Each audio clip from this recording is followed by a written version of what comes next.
Fox 2 presents Hancock and Kelly. Good Sunday morning and welcome to Hancock and Kelly on Fox 2, where we take on the top issues of the week. On the right is John Hancock. Welcome to Hancock and somebody else. And somebody else. That somebody else on the left is Braxton Payne in for Michael Kelly. Good morning, Andy. Thanks for being here, Braxton. Yeah. I'm Andy Banker. On the agenda, the St. Louis County Council votes down a resolution honoring conservative influencer Charlie Kirk. Also, new red flags regarding Missouri's new, almost completely red congressional map. President Trump keeps talking about it. Will he send in troops to fight crime in St. Louis? And our quote of the week is from a different day in politics, from a different kind of governor, former Illinois Republican Governor Jim Edgar, who passed away in the past week. Also, indecency on the floor of the Missouri House, not out loud, but via text message. And will Missouri be home to a new training center for ICE agents? But we begin with a Republican St. Louis County Council member crafting a resolution calling on the council to honor conservative influencer Charlie Kirk's life, legacy, his commitment to truth, freedom, faith, family, and country, all that in the resolution proposed. This coming after Kirk's gruesome murder before a crowd of thousands on a university campus in Utah. I think this is a moment we need to reflect, and we need to see why we can't talk civilly to each other and how we can still disagree without being disagreeable. The St. Louis County NAACP and the Ethical Society of Police issued statements vehemently against the measure, citing Kirk's repeated disparaging comments about civil rights, affirmative action, and black leaders, including former Vice President Kamala Harris and Supreme Court Justice Ketanji Brown Jackson.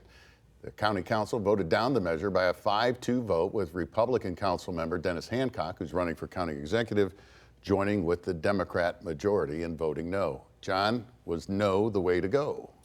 Well, you know, these things are political, these resolutions. And Charlie Kirk was, it was a tragic death. You said the word gruesome, it was. In front of so many people and, it's shared on video. Sure. And I did not know him personally, but a lot of people who do thought he was a lovely person. But he was a controversial person as well. I think the politics of this, for me, are interesting because you've got Dennis Hancock, no relation. Dennis Hancock, who's running for county executive as a Republican, voting against this resolution, and he gave some principled reasons why he did so. Right. But I wonder if that has political ramifications, perhaps. The primary is a long way away, and so far he's the only announced Republican candidate. But I thought that vote politically was pretty interesting. Do we need something like this to help us heal? Is Councilmember Harder's heart in the right place at least, or what's going on? I mean, he knew it was never going to pass. You have 4 Democrats, 3 Republicans, so even if he had every single Republican, it was not going to pass. The only thing that this does is further divide us. And it's a resolution, like you said, John. It means absolutely nothing. It's not a binding agreement. It doesn't make a Charlie Kirk Day. But just because of how someone died doesn't mean we have to celebrate how he lived. You saw the NAACP and the Ethical Society of Police put out the statements. Some of his statements were, I wouldn't even repeat them to my own children. But also, he also started Turning Point USA, which is a multi-million-dollar PAC, an organization that spread misinformation throughout several different elections, not only in 2020, 2024, also all the way back to started in 2018. So he's not just a guy that went and spoke his mind on college campuses. He had a machine that spread misinformation, and I think we lose sight in that because of the way that he died. Yeah, but I will say he is a significant figure on the right in this country, and he did have a very large following, and I think that organization is going to continue to have a very large following, quite an impact on the political dialogue in the country. I mean, it was a very significant loss. He brought up the political dialogue. We've seen some ramifications in the wake of this death about political dialogue, both news and entertainment-wise, with Jimmy Kimmel and, this whole debate now about his First Amendment being protected. Yeah, one of the things that as soon as it happened, one of my biggest fears was that the White House was going to, politicize this to silence dissent. You're seeing that in the rhetoric that's coming from the White House, the administration, also from Trump's FCC. They are silencing people. If you actually look at what Jimmy Kimmel said, I mean, it was just, he was speaking as a comedian in late night. They pulled him off the air. So I think those are different things that are happening in this country. And my fear was we're going to take it way too far. A tragic death, a murder. It was not just, he just didn't die. It was a tragic murder. I saw the video. It still is in my mind. So it's not something I would ever want to see again. But just because something like that happens doesn't give the excuse of the White House to turn this into a political football to distract from his bad poll numbers and also the cost of living that is rising for every single American. Is he on or off the mark with Well, this? a lot of talk about the First Amendment here. I don't have a particular problem with Jimmy Kimmel being fired. The affiliates were not going to carry the program. The network fired him. Here's my problem, and where I think you do have some genuine First Amendment concerns, is when the chairman of the Federal Communications Commission goes out and says we can do this the easy way or the hard way, insinuating that he wants this guy fired, okay? First, I don't think he needed to do that. I think Kimmel's days were over anyway. But the fact that the federal government is coming in and saying who needs to be fired, that does cross the line on the First Amendment. There's a Supreme Court case from last year.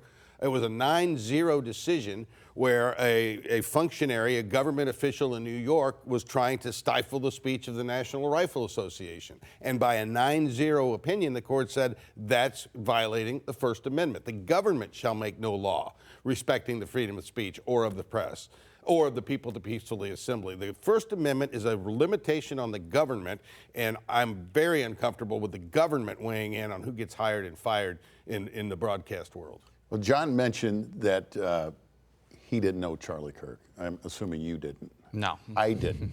But maybe this all is different. If you see how he died, and he was your friend, U.S. Senator Eric Schmitt of Missouri can make that claim, and he went off on the issue of political violence during the Senate Judiciary Committee's questioning of FBI Director Kash Patel in the past week. Senator Schmitt put the blame for escalating violence squarely on the political left. The Lee Zeldin stabbing attempt, left wing or right wing? Left wing. The Covenant school shooting in Nashville, left wing or right wing? Left wing. The Butler, Pennsylvania assassination attempt on President Trump, left wing or right wing? Left wing. The Trump International West Palm Beach assassination attempt, left wing. The Abundant Life Christian school shooting, left wing. The United Care CEO's murder, left wing. Tesla's burned, keyed, damaged, firebombed, left wing, left wing. The murders at the Israeli embassy, left wing. The ICE facilities firebombed, left wing. The Minnesota Catholic school shooting, left wing. The anti-white Charlotte and North Carolina stabbing, left wing. The attempted Utah News State firebombing, left wing. And now, of course, the culmination of this vile trend, a left-wing assassination of Charlie Kirk. So don't give me this both sides. If we want to get to unity, let's be honest.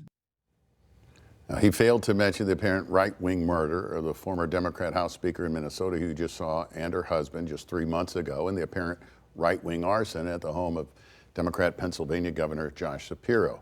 Democrat Illinois Governor J.B. Pritzker placed blame for political violence on President Trump's divisive rhetoric. Braxton, is Senator Schmitt right? Is the only way for us to unify and come together for one side or the other to come clean? And as far as he sees it, the left wing. Well, I will be honest. Senator Eric Schmitt, since his time in D.C., is not somebody I recognize, and I think a lot of people that work in politics do not recognize. He is a lackey for Donald Trump. First off, we can always say that, violence on both sides happens. It's, we can condemn it, we can move on.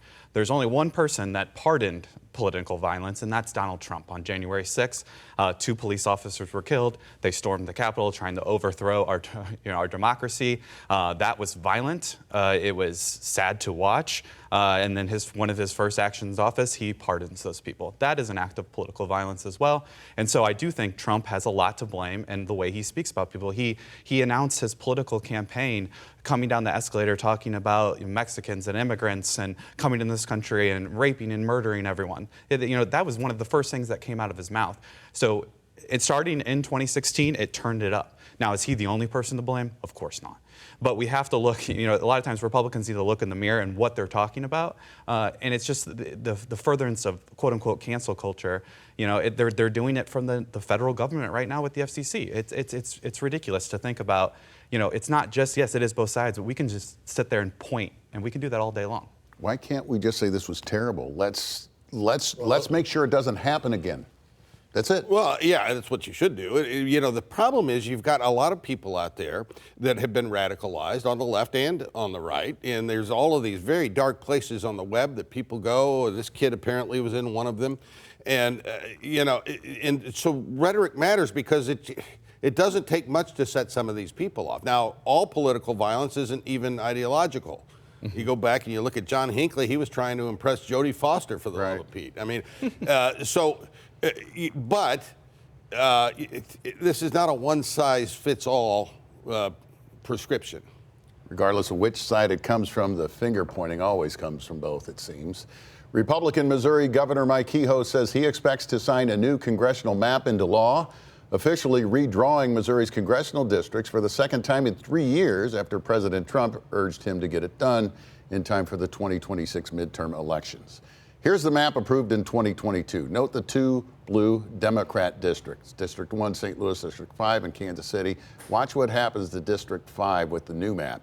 It disappears into a sea of Republican red districts. The new District 5 now stretches across the state nearly 200 miles to Gasconade County, likely eliminating a Democrat seat in Congress. Thousands of protesters filled the Capitol in opposition last week. More than $1 million in donations started pouring in to put the issue on the Missouri ballot to let voters decide it. The ACLU has filed lawsuits claiming it's unconstitutional. John, will the new map be in effect by the time the 2026 midterms get here? Well, it's going to have to go through the court process. I mean, the Constitution, the Missouri Constitution is silent on whether or not you can redraw congressional districts in the middle of a decennial census. So the plaintiffs are going to argue that by omission that you can't do it, and the folks that support the new map are going to say we're not prohibited from doing it. That's going to be the court case. How that ends out, I don't know. I think not so much in the Missouri map, but in the Texas map, which they redrew for 5 congressional districts, they're relying on election results where Hispanic voters were voting Republican in Texas, going back to George W. Bush's governorship. And if you look at the polls right now, Donald Trump's performance with Hispanics is falling off the table. And they may find themselves in Texas a little too cute by half with these new lines. And, where does it end? Which map do you think we'll be voting under in 2026? I hope it's the old map, but it's ridiculous to me is they can't win on, they're not going to be able to keep the House next year. So what they're trying to do is change the rules. This is a typical Republican thing over and over and over again. The recent polling, 82% of Americans oppose gerrymandering, oppose it. 82%, but we're continue to do it. And the other, the right will argue, well, you did it in Illinois. Well, we're playing by those rules.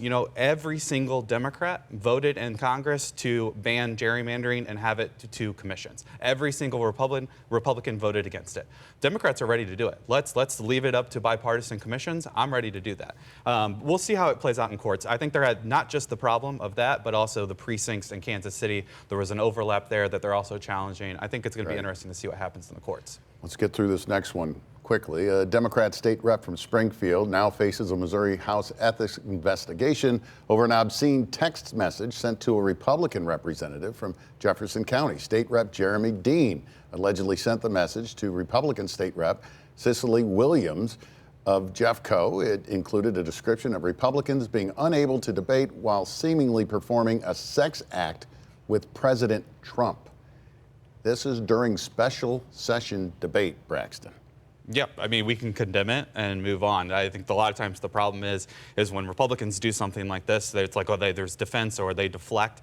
Yeah, it was wrong. He shouldn't have sent it. Let's move on. Should he get booted from office over this? I think they need to put their cell phones away, Andy, like the school kids now.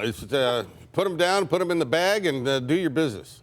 Still to come on Hancock and Kelly, training ICE agents in Missouri and President Trump sending in the National Guard to fight crime in Washington. What about St. Louis? He keeps telling us St. Louis is on his mind.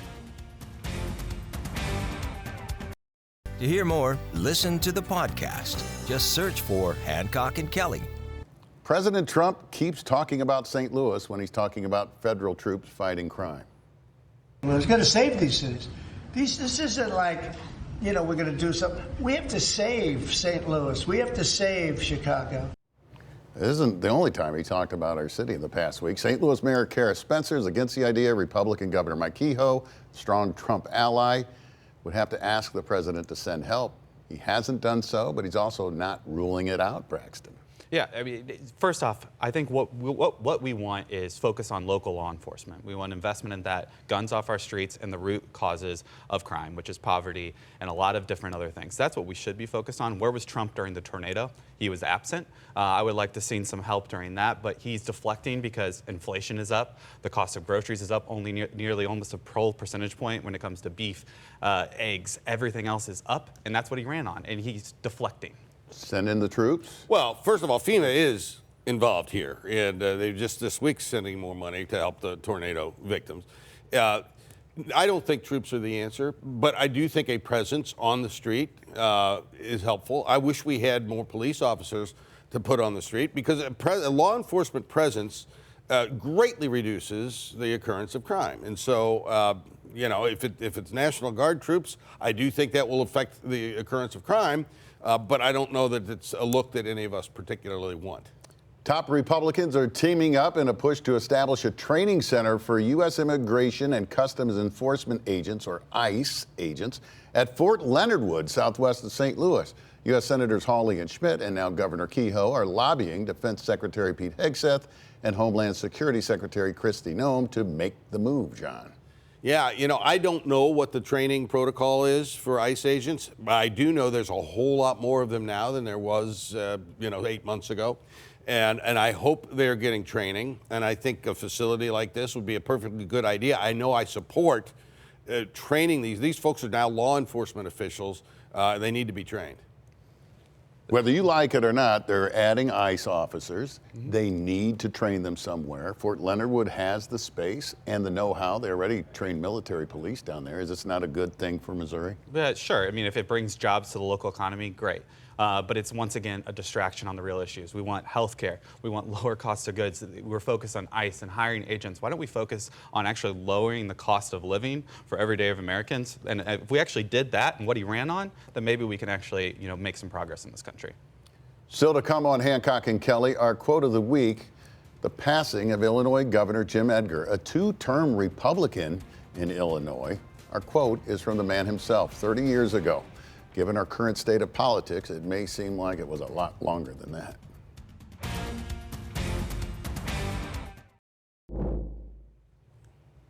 So just after Hancock and Kelly aired last week, we learned of the passing of former Illinois Governor Jim Edgar.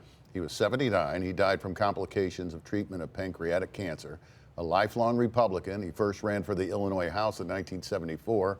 Unsuccessfully, he never lost another election. Though he often clashed with Chicago Mayor Richard Daley, a Democrat, he was known for being able to work both sides of the aisle. He had to. When he became governor in 1991, the state was in a crisis, facing a $1 billion budget deficit. A quote of the week is from his second term inauguration speech in 1995. He said, "Let us bring Illinois together, Republican and Democrat, Chicago and downstate. Let us share our diversity and strengthen our society with our differences, not become separated because of that, because of them." Where has that gone, John and Braxton? He likely would have won a third term had he run again, but he wouldn't win a first term today saying things like that, would he?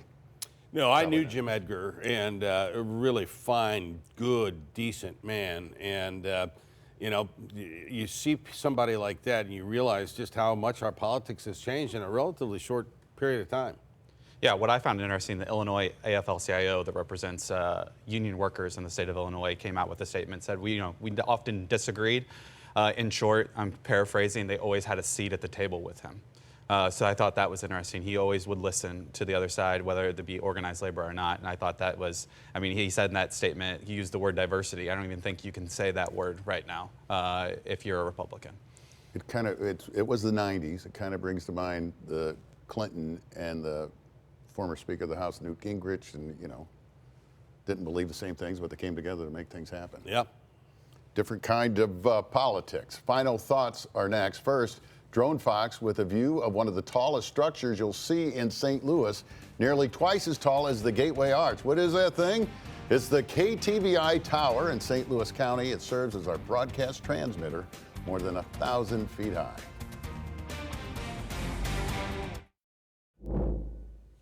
Final thoughts, Braxton.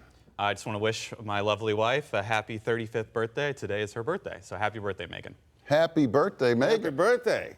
Yeah, they tell me that somebody named Kelly is going to join the program next week. Haven't seen that guy in a while. He's been enjoying the great nation of Greece. So we'll welcome him back. Buddy, I hope you fly safely. I heard he's tan, too. That's what I heard. Well, we've been lucky to have Braxton and last week Megan in Michael's stead. Thanks for being with us. Remember, if it's Sunday in St. Louis, it's Hancock and Kelly on Fox 2. We'll see you next week.